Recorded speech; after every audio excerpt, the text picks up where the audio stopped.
Hey, what's up, guys? I got something really cool to show you today. It's not a new concept, but I'm sure a whole lot of you have never seen anything like it before. It goes back to powering the Blackbirds with battery packs and how I haven't been a fan of that for a long time. I'll get into why I wasn't a fan about it. A long time ago, a friend of mine made this for me and I wired it up. So what you did was you just plugged it in the back of the gun. And in retrospect, I should have put the female end on here and the male end inside the frame of the gun, but I didn't. But you know, it's mine. Doesn't really matter. You just have to be a little bit careful with this when there's a battery on it, because it can quickly become a spot welder.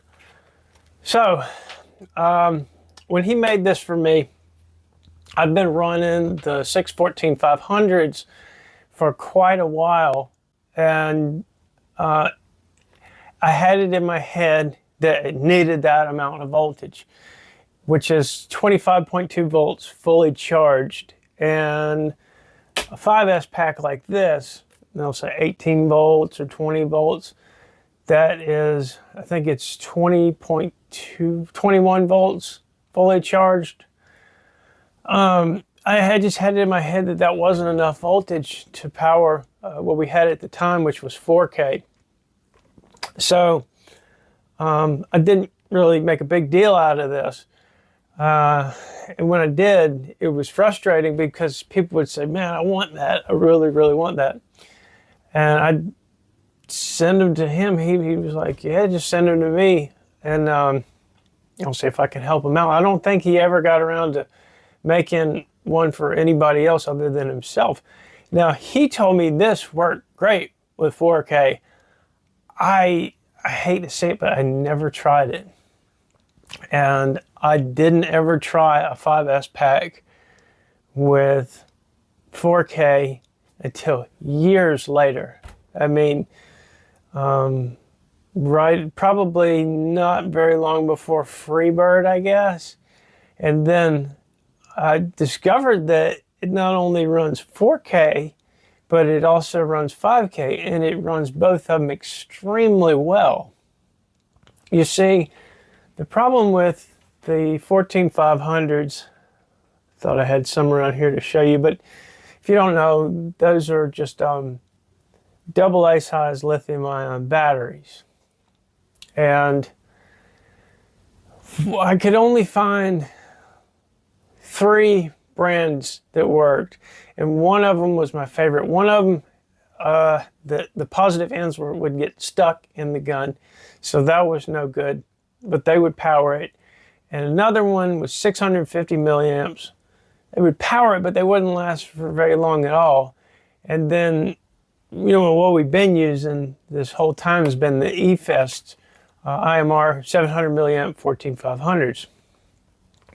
Now, there's a few problems with that. So we are running 25.2 volts to the board when the capacitor is only rated for 25 volts. So in theory, it shouldn't work, but it does work because every time the gun is operating, every time that it's firing, this motor's running, pulling just enough voltage away from that capacitor to where the 25.2 volts is maybe something like, I don't know, 20 volts by the time it gets to the capacitor.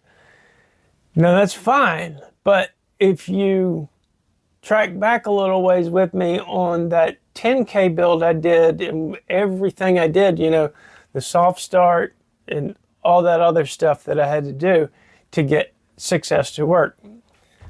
Because when you add another big cell, a 6th big cell like an 18650, so you're running 6 18650s instead of 6 14500s.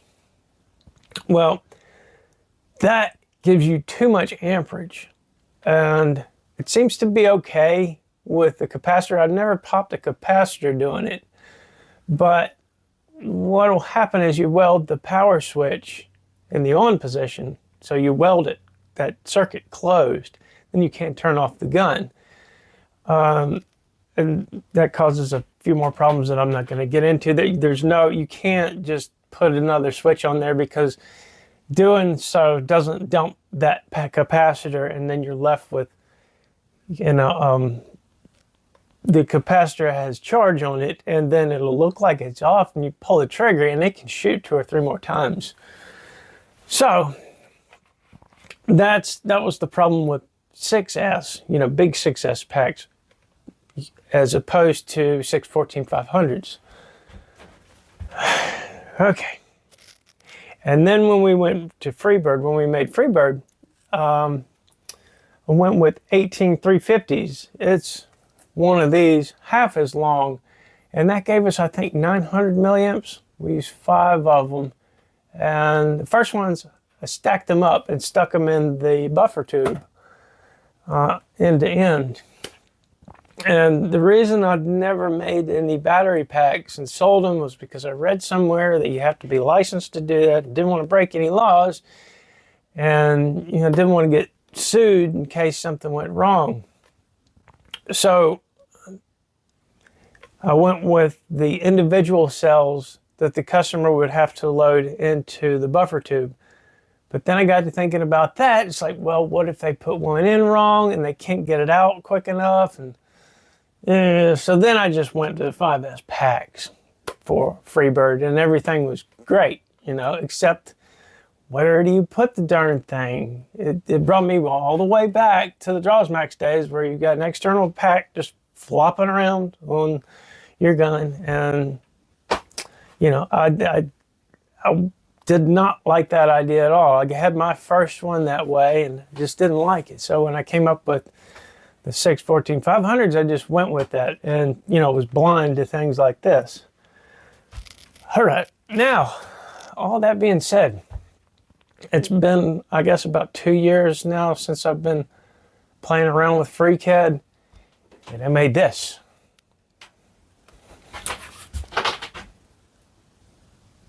So I designed this entire board housing to take these Craftsman V20 battery packs. Now, I hear you. I am very aware that there's more than one power tool brand out there that takes battery packs. I'm totally aware of that. However, a lot of them don't meet certain requirements. I've already got 2 people saying, why didn't you make it for Milwaukee? Well, for one, your charge indicator on Milwaukee batteries is up here. So you'd have to, Milwaukee fanboy it to read your charge. And I didn't think that was a very good idea. Instead, these Craftsmans are back here on the back where you can get a quick look at it. And these are less than half as expensive. You can get, this is a 2 amp pack. You can get 2 3 amp packs and a charger, aftermarket. They look just like this, but they're aftermarket, for $60. If you're getting like one set of the 14500s, that's going to run you what, $27, $28, and then get a Luck V6 charger. That's another what, $35? And then you've got to worry about putting in your 14500s the right way every single time you put them in there.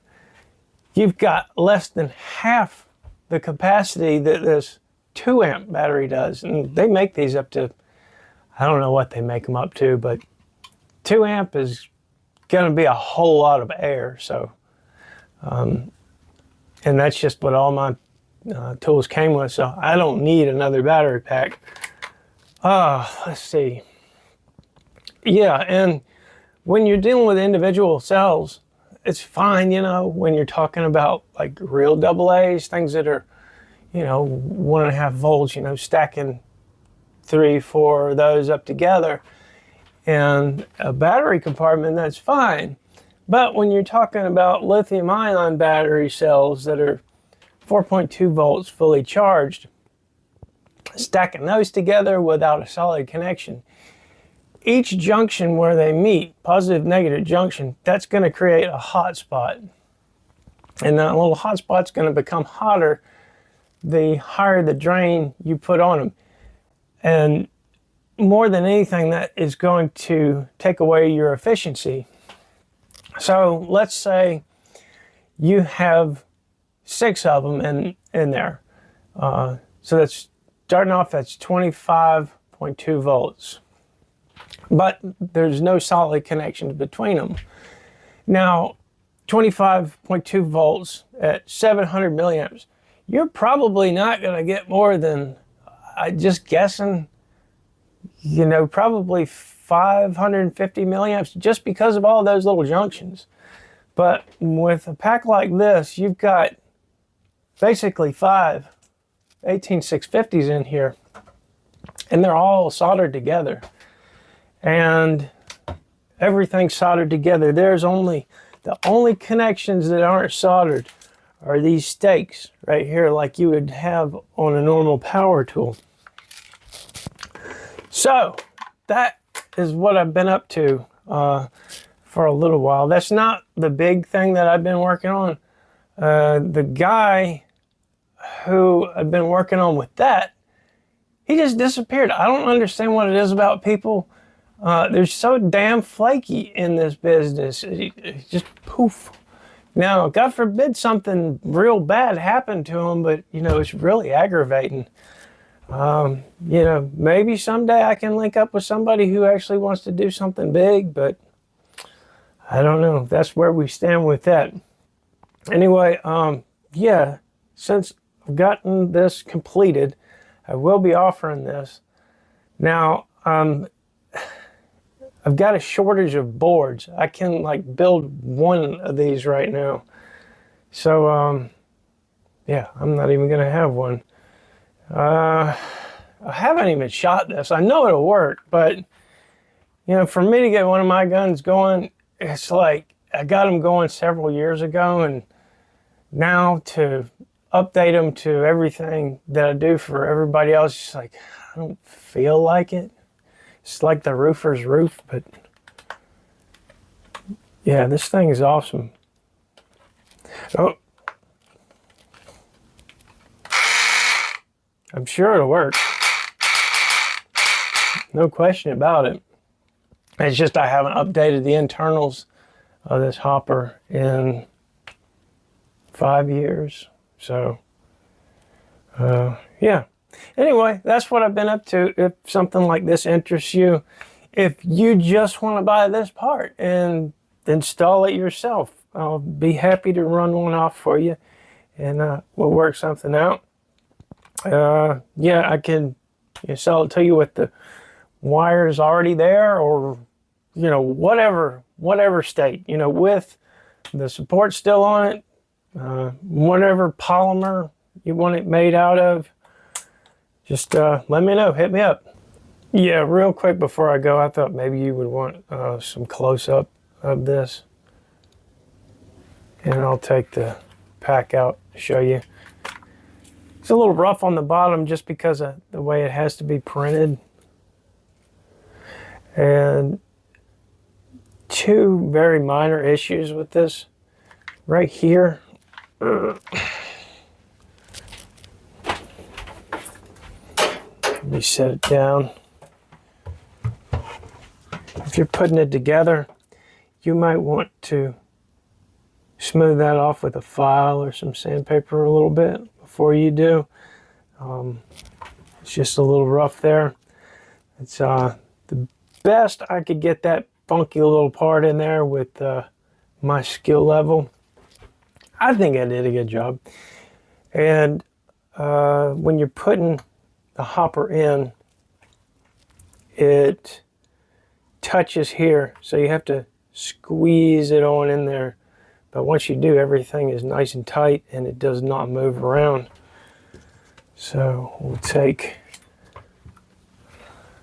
this I'll show you.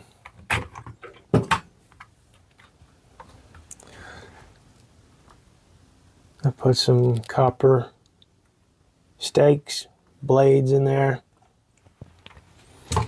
So, yeah, that is that.